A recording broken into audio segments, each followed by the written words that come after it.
Episode 4. Ash of the Wise. What little rest they'd carved from the silence was already turning cold. The trio walked ahead, and Mercurius followed, still unsure if he was a guest, a burden, or a question yet to be answered. The great city beneath, Pluto's crust once, called Athena's crownen, folded in solemn ruin. It had been a place of wisdom and craft, of knowledge honed into strategy, of quiet power drawn not from conquest but from understanding. And now, a graveyard of innovation, wide avenues opened into collapsed amphitheaters. Glass murals depicting Plutonian myths glittered broken across tiled floors. Every block whispered of brilliance, long buried, and yet somehow through some small, spiteful miracle not forgotten. Faint lights still pulsed behind sealed doorways. Power cells, centuries old, hummed behind walls grown over with frost and ash. A city asleep, perhaps, or a city waiting. Ash of the Wise. Someone had etched into a steel plate nailed to a broken pillar. A grave marker, a warning, or both. Mercurius said nothing. He only walked behind the pulse of his boots. The city watched. The descent was quiet, not silent. Nothing was truly silent beneath Pluto's crust, but quiet in the way mausoleums are. The masked figures moved ahead, fluid and unhurried, as if they had no need to hurry, as if time here did not apply to them. Mercurius followed. They emerged from the tower's spine into a massive, subterranean expanse, a city carved directly into the rock, now long dead. No name greeted them, no sign marked its borders, but Mercurius felt the gravity of it in his bones. Once, this had been the heart of Pluto's buried intellect, a civilization born in pressure and night. Here, wisdom was not philosophy but survival.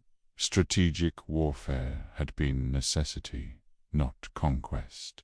Craft was not art, it was armament. A people who built for the sake of endurance, not expression. And now it was dust. They passed shattered watchtowers studded with frozen bone lanterns, libraries half swallowed by geothermal scars, walls still etched with equations that glowed faintly under the amber of Mercurius's gaze. It all sloped downward, layer by layer, the ruins forming a spiral canyon of knowledge and war. They crossed a bridge of brittle stone, once a great thoroughfare for machines of purpose. Beneath it, a chasm pulsed with geothermal light. Deep below, something turned slowly in the heat, a ruined gear the size of a cathedral. The city was alive, but only barely, like a mouth that had forgotten how to close. Mercurius caught glimpses of what was lost. A Colosseum turned weapons-testing pit.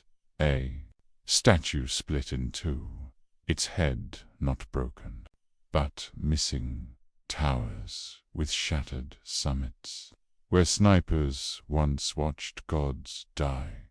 And deeper still, on the side of a buried forge temple, near a collapsed atrium, he saw a sigil, scorched into steel. Not Plutonian, but familiar. The pulse's shape, not a symbol, a wound. He reached out. The metal was cold. The masked figures kept walking. They reached an old armory embedded into the stone, nearly hidden beneath layers of frost and fault line collapse. It was Mercurius, who noticed the broken stone archway carved with defensive glyphs. He paused, the hair on his arms rising beneath his cloak.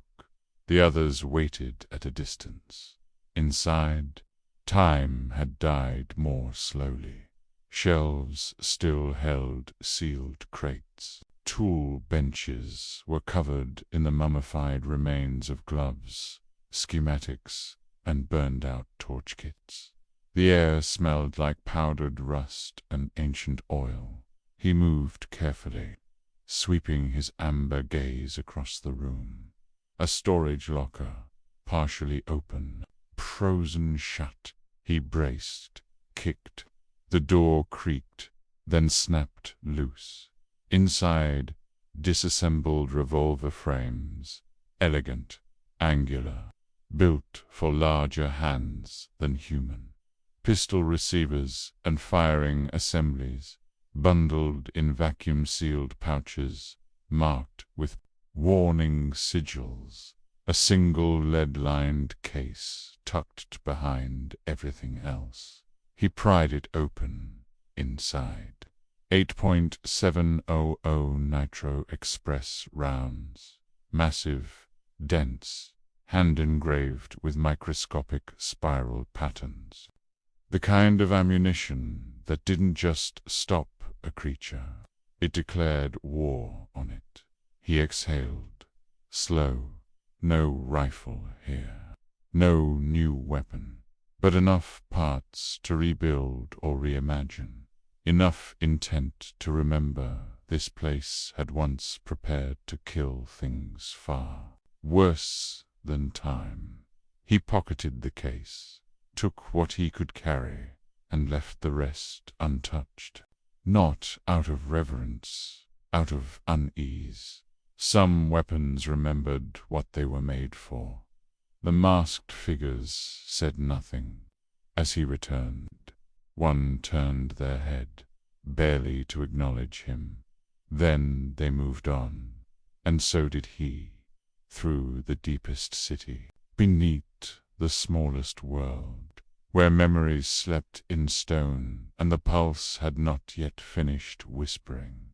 The fire was small, but steady, coaxed from what little fuel the ruined armory could offer. Orange light flickered across the cracked metal walls, casting tall, distorted shadows. Mercurius sat on a broken crate, Athena and Serenity resting beside him.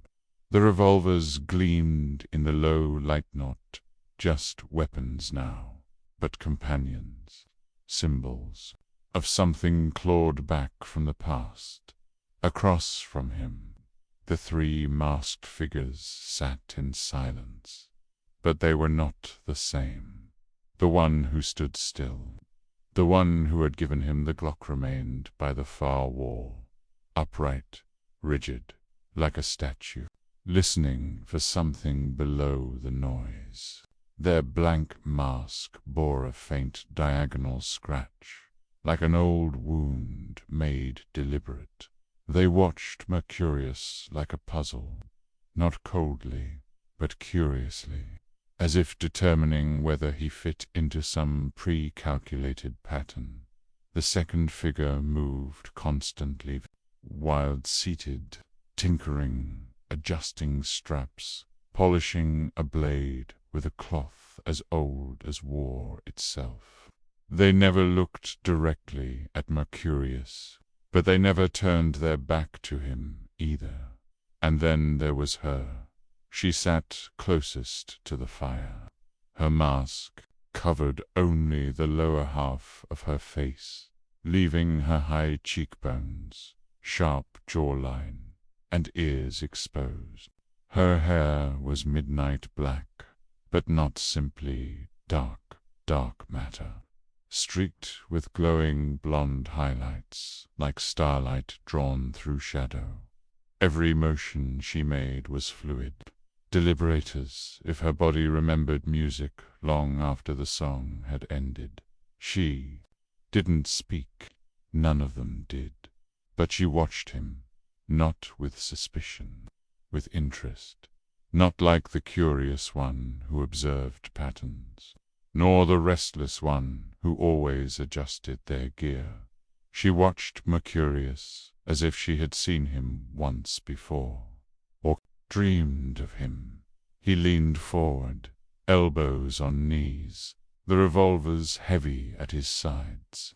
He could feel the .700 Nitro Express rounds in his pack, sleeping gods of ammunition, and the hum of something more in the dark.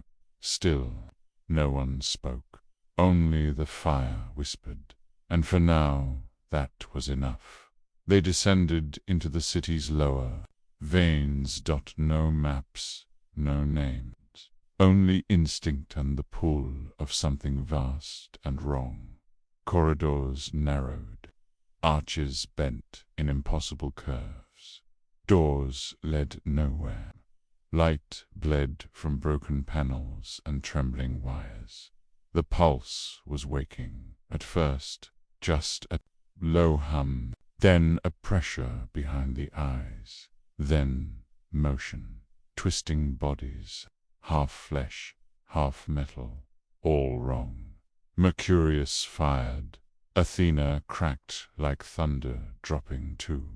Serenity hissed one, clean headshot.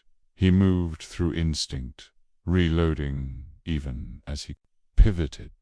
Each bullet felt like memory. The masked trio moved with surgical grace. The still one broke a creature's spine with bare hands. The woman with the comet hair danced death in silver arcs. The restless one, faster than all of them, fought like fire. Blade and fury fused. But then the stutter. One figure hesitated. Their mask dimmed. Their movement faltered. Violet light bled through seams in their armor. Infection. The pulse had claimed one.